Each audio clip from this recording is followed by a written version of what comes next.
우리는 살아가면서 미래를 예언하는 사람들을 종종 만나볼 수 있습니다. 어떤 사람은 코로나 사태를 미리 예언했다고 하고요. 또 어떤 사람은 대한민국의 박살난 출산율을 예언하기도 했습니다. 그리고 여기 2021년 대한민국을 소름돋게 예언한 사람이 있습니다. 바로 이명박 전 대통령입니다. 정치를 잘했으나 정치를 못해 쓸쓸한 말년을 보내고 있는 이명박 전 대통령. 이번 시간에는 그의 업적 중 하나인 통화스와프에 대해 알아보겠습니다. 우선 시계를 2008년으로 되돌려볼까요? 2008년은 미국발 경제위기, 흔히 서브프라임 모기지 사태, 리먼 브라더스 사태로 불리는 대공황 이후 최악의 경제위기를 맞이해야 했던 해였습니다. 이 사건을 간단히 설명하자면 당시 미국은 지금의 한국처럼 집값이 계속 오르기만 하던 시절이었습니다. 그러자 사람들은 일단 대출받아서 집 사고 나중에 집값이 많이 오르면 대출 갚을 돈이 없다 해도 그냥 집을 팔아버리면 대출금도 갚고 돈도 남겠네. 이거 개이득 아니? 이란 생각으로 너도 나도 대출을 받아 집을 사기 시작했어. 심지어 이때 미국 은행들은 신용불량자들에게까지 대출을 해줄 정도였습니다. 그리고 모두가 가시화를 외칠 때는 누구보다 빨리 그 바닥을 탈출해야 될 때죠. 미국의 부동산 값은 폭락하기 시작했고 대출금을 갚지 못한 사람들은 파산하게 됩니다. 받아야 할 돈을 받지 못한 은행과 부실 부동산 채권에 투자한 회사들, 수중에 돈이 점점 떨어지면서 결국 파산을 하게 되는 지경에 이르렀습니다. 그리고 유명한 리먼 브라더스의 파산을 시작, AIG, 크라이슬러, 포드, 시티뱅크, GM 유수의 대기업들이 점차 무너져 내려갔습니다. 왜냐? 다들 회사를 운영하려면 돈이 필요하다. 그 돈을 빌려줄 곳들이 망했고 갑자기 빌린 돈을 갚아야 했기 때문이죠. 미국만 망하면 문제가 되지도 않았겠죠. 세계화, 정보화로 인해 거미줄처럼 엮여있는 세계 경제 시장 또한 빠르게 무너져 내려갔습니다. 망한 회사에 투자한 기업, 그 회사에서 하청을 받던 기업, 주식 투자를 하던 개미들까지 말 그대로 도미노처럼 쓰러져 내려갔습니다. 한국은 수출 경제 위주의 경제 구조를 가졌기, 이렇게 세계적인 경제 위기에 민감했고 우리나라는 IMF 외환 다시 한번 최악의 경제 위기를 맞게 될 상황에 놓였습니다. 그리고 이때 당시 우리나라의 대통령이었던 이명박은 한국 기업들에게 이러한 사태가 일어날 것을 미연에 방지하기 위해 통화스와프를 추진하기로 결심합니다.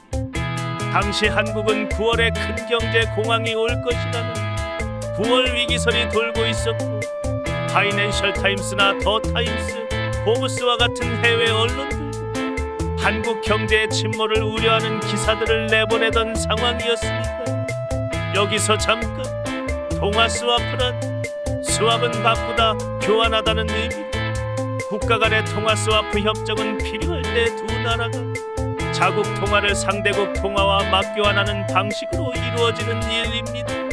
내가 가진 100만 원을 1000달러 필요한 순간에 바꿔준다는 것이죠.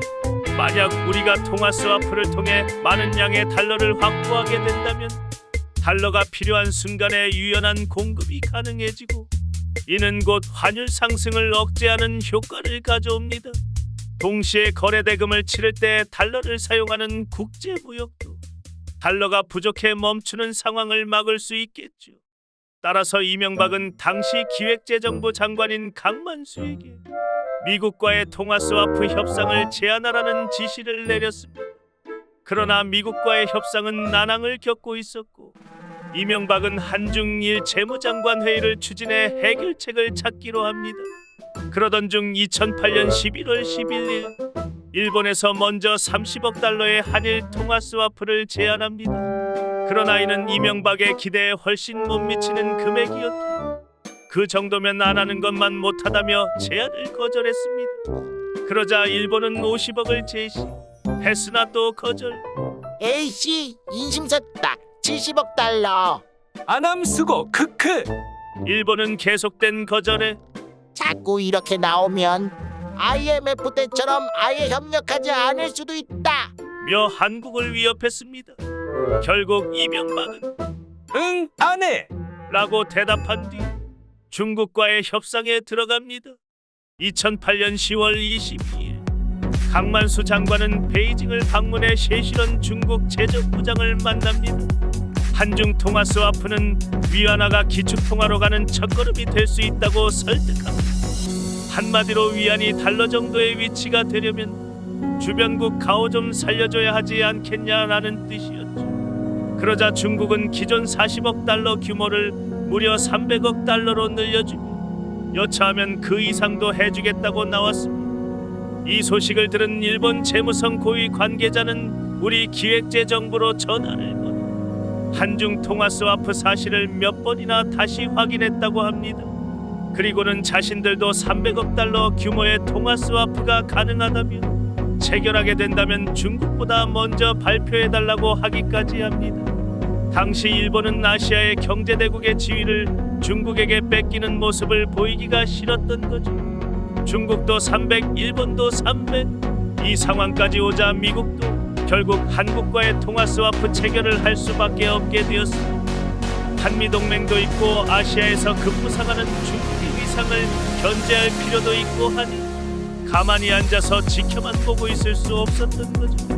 거기다 당시 미국은 조지 부시 대통령이 G20 체제를 구상하고 있었기에 거기에 한국을 포함시키기 위해서는 국제사회에 한국 경제에 대한 확신을 줄 필요가 있었기 때문입니다. 한미 통화 스와프가 발표된 10월 29일 1427원까지 올랐던 환율은 다음 날 1250원 수준으로 급락했습니다. 코스피 지수도 968포인트에서 1084포인트로 하루 만에 12%나 상승한 뒤 이후 꾸준히 우상향하는 모습을 볼 수 있었습니다.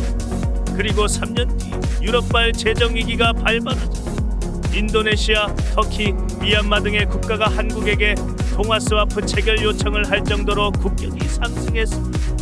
결국 이명박 정부는 다른 국가들의 경제 성장률이 세계 평균을 밑돌고 있을 때 우리나라 혼자서 평균을 넘어서는 엄청난 성과를 만들어낼 수 있었습니다. 통화 스와프를 통해 다른 국가와 기업들에게 한국 경제가 흔들리지 않는다는 것을 입증해 투자와 수출이 멈추지 않았기에 이룩할 수 있었던 결과입니다. 또한 이런 성과가 나올 수 있었던 것은 이명박이 현대건설 사장으로 있었던 경험이 있기 때문이라고 생각합니다. CEO라는 위치에 있었던 경험이 어제는 이랬다가 오늘은 저랬다가 하는 경제 흐름에 발빠르게 대처할 수 있는 대통령으로 만든 것이었겠죠. 반면 어떤 대통령은 경제 전문가들이 반대하는 경제 정책을 이악물고 시행합니다. 그리고 그 정책이 대실패로 끝나자 애써 언급을 피하거나 전 정권 탓으로 돌리기에 급급한 모습을 보이고 있죠. 인사가 만사다라는 말이 있습니다. 사람을 잘 쓰는 것이 모든 일이 잘 되는 길이라는 뜻이죠. 자기가 경제에 자신이 있으면 경제 대통령 하면 됩니다. 만약 자신이 없다면 밑에 사람들을 경제 전문가로 꾸리면 될 일입니다. 그런데 어떤 대통령은 정책과 상관없이 자기 사람들만을 가져다가 쓰니 나라가 제대로 돌아갈 턱이 있겠습니까? 그래서 오늘의 결론은 무능력하고 고집불통인 사람보다는 조금 헤쳐먹어도 능력 있는 대통령이 낫다. 끝.